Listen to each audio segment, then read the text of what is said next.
English കൂട്ടി വായിക്കാൻ പഠിക്കാം. ഫ്രോഗ് എന്നാണിത്.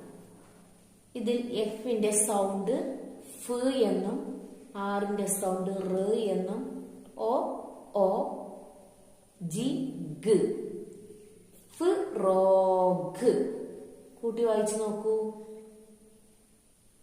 പെൻ, പിന്റെ സൗണ്ട് പ്, ഇന്റെ സൗണ്ട് എ, എന്നിന്റെ സൗണ്ട് എൻ.